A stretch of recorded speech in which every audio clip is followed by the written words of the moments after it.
দর্শক, আরও তথ্য আপনাদেরকে জানানোর চেষ্টা করব। রাকসু নির্বাচনের আমাদের আরেক সহকর্মী রাশিদুল হক রুশো আমাদের সাথে যুক্ত হচ্ছেন।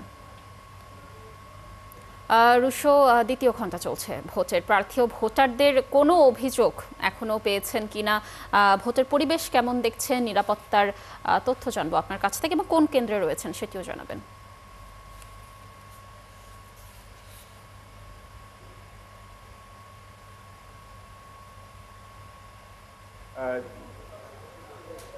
এখানে কিছুক্ষণ আগে ভোট দিয়েছেন শিবির সমর্থিত প্যানেলের ঐক্যবদ্ধ সম্মিলিত শিক্ষার্থী জোটের প্রার্থী মোস্তাফুর রহমান জাহিদ।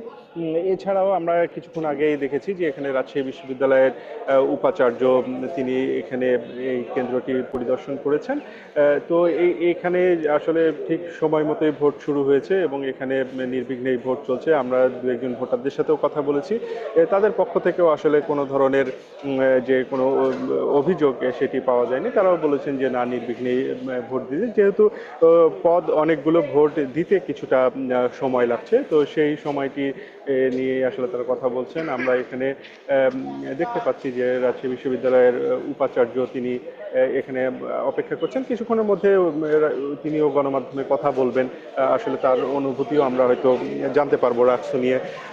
তো এই যে নির্বাচনের পরিবেশ এখন পর্যন্ত সুষ্ঠু আছে, এবং ভোট শুরুর আগেও আমাদের সাথে কথা হয়েছিল ছাত্রদল সমর্থিত প্যানেল ঐক্যবদ্ধ নতুন প্রজন্মের ভিপি প্রার্থী, তার সাথেও আমরা কথা বলেছিলাম। তিনি বলেছেন যে যে সমস্ত পোলিং এজেন্টগুলো আছে তাদেরও যদি ছবি সম্মিলিত আসলে তালিকা করা যেত তবে সেটি আসলে আরও ভালো হতো, সেই একটি পরামর্শ তিনি রেখেছিলেন। তবে তিনিও বলেছেন যে এখন পর্যন্ত ভোটে আসলে কোনো ধরনের যে অভিযোগ তার কাছেও নেই। তিনি সবাই মূলত সব প্রার্থীরাই আশা করছেন যে এখন পর্যন্ত যে এরকম পরিবেশ বিরাজ করছে সেটি যদি অব্যাহত থাকে তাহলে শেষ পর্যন্ত যেন এই পরিবেশ অব্যাহত থাকে।